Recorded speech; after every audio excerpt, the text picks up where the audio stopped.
හයන්න වෙනුවට හයන්න කියවීම අද වන විට සිංහල භාෂාවේ පවතිනවා. උදාහරණයක් විදියට සඳුන් හඳුන්, සඳ හඳ, වස වහ. ඉතින් මේ වගේම තමයි සුතන්න ඇත්ති. නැත්තම් සුත්ති යනු අම්මයි. සුතන්න ඇත්ති යනු පුතුන් ඇත්තියයි. හෙළ බස මරා දැමීමෙන් පසු එය අද පිළිගන්නේ පට්ටපල් කුණුහරුපයක් විදියටයි. දැන් බලන්න මේ වචනේ සුතන්න ඇත්ති සුත්ති. මේ වචනෙන් සෑන්න ඉවත් කරපු විට හුත්ති යනුවෙන් භාවිතා කරනවා. ඒ අනුව සුත්තිගේ පුතා යනු මවගේ පුතයි.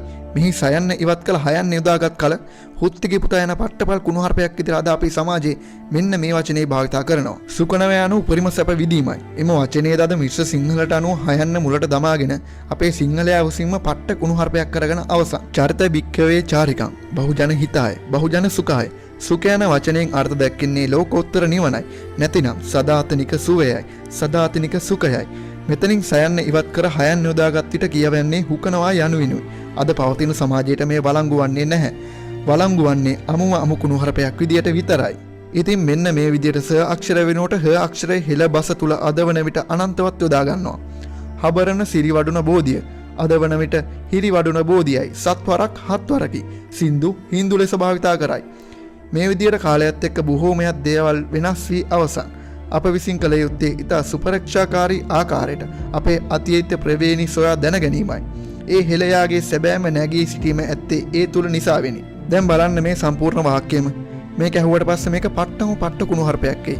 ඒත් මේ වචනේ අර්ථය දැනගත්තම ඔයගොල්ලන්ට තේරෙයි හෙළ බස තුල කුණුහරුප නැති බව. කැරිපක පයියේ දමාගෙන ගොස් වේසියෙකුට දීම. අහලා බලපු ගමන් මේ මුළු වාක්‍යයම පට්ටම පට්ට කුණුහරුපයක් නේද? ඒත් මේ වචන තුල ඇති නියම තේරුම දැන් මම ඔබට කියන්නම්. කැරි යනුවෙන් සිංහල භාෂාවෙන් හඳුන්වන්නේ තැඹිලි කුරුම්බා වැනි ගෙඩිවල ඇති සියුම් මදයටයි. සරලම භාෂාවෙන් කිව්වොත් මේ කුරුම්බා සහ තැඹිලි වල පවතින ලොඳයටයි. පක යනුවෙන් හෙළ භාෂාවෙන් හඳුන්වන්නේ ගෙඩිය යන්නයි. අතීතයේ ලියනු ලැබූ ගද්‍ය සහ පද්‍ය බොහෝමයක පක යන වචනේ භාවිතා කර ඇති බවට ඔබට පහසුවෙන්ම සොයාගත හැක. පయ్య යන්නේ අදහස් වන්නේ එල්ලාගෙන යන නැත්තම් කටකැට ගැසූ කුඩා මල්ලටයි. මෑත අතීතයේ පවා ගැමියන් ගමනක් යන විට බුලත් දුම්කොළ දමාගෙන ගිය මල්ල හඳුන්වනු ලැබියේ බුලත් පయ్య ලෙසටයි. කෙනෙක් කර්කශ ഘോഷාකාරී විදියට කෑගසයි නම් ගැමියන් හැදින්නුවේ ඒකා බෙලිකටු පయ్య පොළවේ ගහනවා යන ලෙසටයි. ඒ විතරක් නෙමෙයි මුහුදුබඩ ගාලු මාර්ගයේ යන විට දැකිය හැකි නූතන පොෂ් අපිට පයාගල නම් වූ ප්‍රදේශය ඇත්තටම නම පయ్యాගල බව එහි ජීවත් වන පුද්ගලයන් හොදින් දනිති. ඒ බව අද කියාපාන්නේ එහි ඇති දුම්රිය පොළ පමණි. ඊළඟට වේසිය අද වගේ නෙවෙයි ඈත අතීතයේ සිංහල අපිට තිබුණේ මාතෘ මූලික සමාජයක්. එම නිසා රාෂ්ට්‍ර පාලනයේ ඉදම්ම සමාජයේ බොහෝ දේවල් සිදු කළේ මව නැත්තම් කාන්තාව මූලික කරගෙනයි. ගෝතමියගේ පුතා ගෝතමද, සාරගේ පුතා සාරිපුත්තද, මෙගලියගේ පුතා මොග්ගල්ලාන ලෙසින්ද හැදින්නෙම ඊට කදිම නිදසුන්.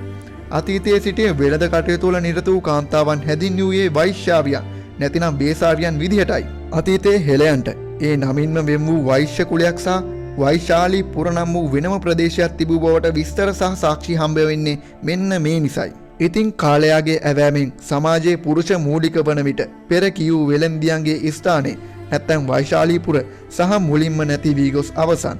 එම නිසා තම ඇගමස විකුණන තැනැත්තියට නැත්තම් ගණිකාවන්ටම පමණක් අද වන විට අපි වේසිය යන නම භාවිතා කරනු ලබනවා. ඉතින් මේ ආකාරයට බලනකොට මං කලින් පැවසූ වාක්‍ය ඔයගොල්ලන්ට මතක ඇති. කැරි පක පයියේ දමාගෙන ගොස් වේසියකට දීම. ඉතින් මෙන්න මේ වාක්‍යයේ කුණුහරුප නැති බව ඕගොල්ලන්ට මැනවින්ම තේරෙනවා ඇති. ඉතින් මේ සම්පූර්ණ වාක්‍යයේම අර්ථය නිවැරදිවම හෙළ භාෂාවට අනුව ගත්තොත් ඔටාරා ගුණවර්ධන කියන්නේ ලංකාවේ ප්‍රමුඛ ගණයේම වේසියකි නැත්තම් වෙළෙන්දියකි. මේ වචනවල තේරුම දැනගත්ත ඕගොල්ලන්ට දැන් තේරෙන්නේ නැති සිංහල භාෂාවේ කිසිම විදිහකින් අපි කුණුහරුපයක් පරුෂ වචනයක් භාවිතා කරපු නැති බව නම් කුරුමිට්ටාව ෆලෝ කරන්නත් අමතක් කරන්න එපා.